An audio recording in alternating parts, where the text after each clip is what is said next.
I'm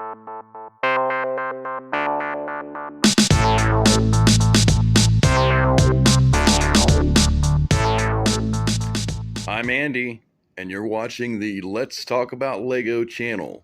Welcome back. Hope you guys are doing well. Check out the newest addition to the Lego City.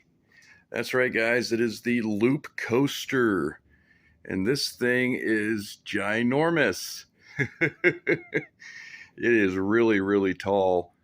As a matter of fact, I measured it, and it's just shy of 37 inches tall on the tallest part there. It is a monster. Got a little monster price tag to it as well. It retails for $3.99 in the US. So let's watch it work here. I got my motor hooked up to it that I had on the other roller coasters, so I don't have to crank it.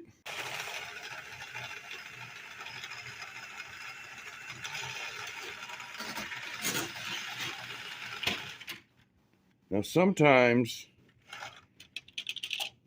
it's delayed a little bit, and I have to stop it for a second, or it won't catch the train. See, watch. Yeah, see, it didn't catch it because it's too fast. So what I have to do is stop it for just a slight second, and then it works.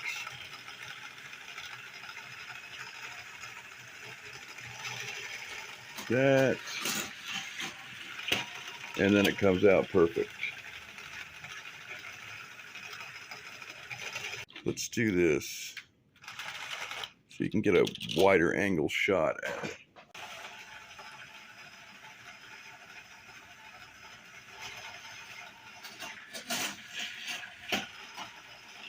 Yeah. So yeah, sure, it's probably supposed to be designed to where you can just keep it going, but you have to stop it for just a second. Otherwise, it'll miss the cart.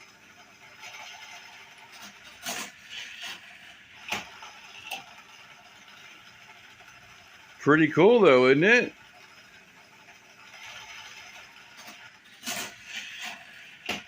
Probably sit here and do this for hours.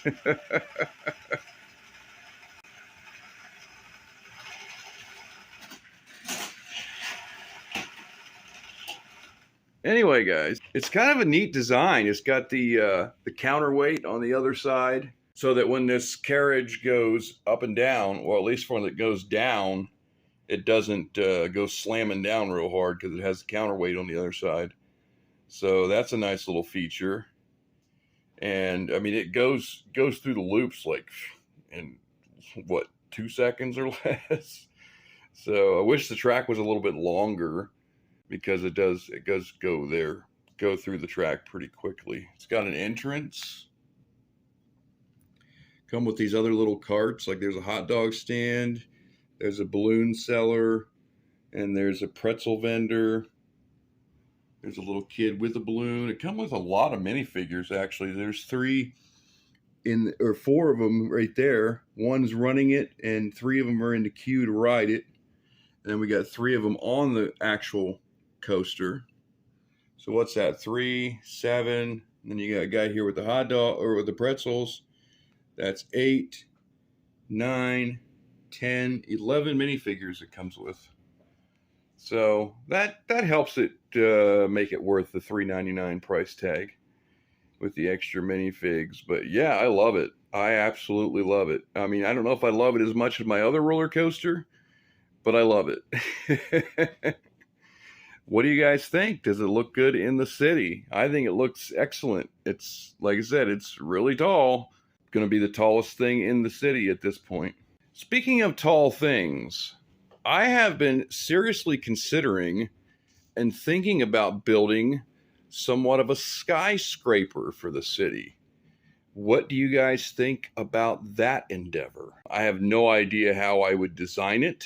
Well, I guess I do have an idea of how I would design it, but nothing etched in stone at this point. But I'm thinking Like put it somewhere over here on this side of the city, or maybe even on the corner there of the downtown area. Like, I mean, it doesn't have to be as tall as the loop coaster, obviously, but taller than a regular modular building, like maybe 5 or 6 floors. I've got a lot of the smaller wall panels that they call, well, they call them wall panels, but they're windows, essentially. I've got a whole bunch of those that I got off the pab wall not too long ago that I could use for windows on the skyscraper. What do you guys think? I mean, I probably won't include any interior details because, let's be honest, you're not going to see them anyway for the most part. But it would be cool just to have something like that kind of sticking out here in the city. So leave your comments below. Let me know what you think of that idea. I would like to get my mountain here continued, but I'm still waiting on my burps that I ordered. They were coming from, I think, Germany, if I'm not mistaken. So I think they shipped relatively quickly, though. So they ought to be here before, I mean, not too long. So I'm waiting on those, and then I'm kind of thinking in terms of my design, changing things around a little bit. I mean, because I was originally going to use the burps for the entire mountain, but now I'm thinking if I maybe use 2 burps, which would be like 20 studs high, which would be plenty enough for the train to go under, and then build like a flat platform on top of those all the way back to the wall, and then use bricks, regular bricks, 2x4, 2x6, 2x8, in a stair-step pattern for the rest of the mountain on top, and then just, put on a bunch of slopes and cheese wedges and all that good stuff to make it look natural. But what do you think of that idea? The other thing is, somebody had mentioned once before about putting on the Lion Knight's castle, because I have nowhere else to put it at. But in order for me to entertain that idea, this mountain would have to be huge, because that Lion Knight's castle is huge. It's got a huge footprint, and there's no way I can make the top of this thing that big unless, I mean, it would have to be huge in order to accommodate that on top. So I'm probably not going to be able to do that. But in terms of making a platform and then using bricks on top of it, I think that's a good idea. Yeah, we'll see where that goes. Once we get the 25 burps that I ordered, and I get those kind of situated, and see if I can build a platform at that height, and then we'll kind of go from there. Oh, and I did also add the Winnie the Pooh tree here in the tree park camping area. It's a little smaller than I thought that it was, but it still looks good in this area, especially the little minifigures, little Pooh Bear and Tigger and Rabbit and Piglet, and then there's Eeyore. Yeah, those are cute. So there's the Winnie the Pooh tree.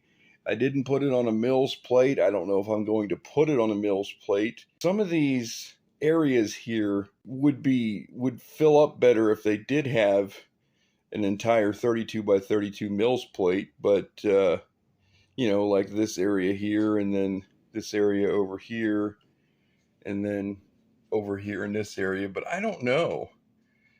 It might be easier just to fill it in without an actual plate. But then again, you're always going to have some of the platform exposed, because you can't fill up the entire area without an actual plate on there. What do you guys think in terms of that goes? Do you think I should Mills plate everything and fill that in, and fill this in with a Mills plate, and put the and just, I mean, if needs be, just literally just set the set on top of it without even tacking it down? Because it would probably be hard to actually tack this down to a Mills plate, just based on the way it's designed. Do some people actually do that? Just put a Mills plate under it and then just set it on top without actually tacking it down to any of the studs? I'd be curious to know how that works, because That's the only way I think that I could actually, do it, because that spot would look better with a Mills plate, but it wouldn't be easy to attach it down. Speaking of Mills plates, I did add a Mills plate under the loop coaster here. As you can see, it's a little bit, it didn't fit quite that well, because the loop coaster's got this weird footprint. I tried to match it up as close as I could, but yeah, didn't quite get it. But it looks all right. It looks all right, and it'll match up. But we're inevitably going to have this gap right here because of the track that sticks out there on the loop coaster. So I can't move it any closer to the other roller coaster, unfortunately. So I'm not sure what I'm going to do there to fill that gap in. If you got suggestions or ideas, let me know in the comments below. Also, let me know if you got any suggestions on what I should build next. Let me know in the comments as well. I think that's all I've got for you right now, guys. Thank you for taking me along. Thanks for watching the video, and stay tuned for more great stuff coming up in the future. By the way, this is my first video for 2024. So Happy New Year once again. Look for more exciting videos throughout the year. All right, guys. Thank you. We'll see you. Bye-bye.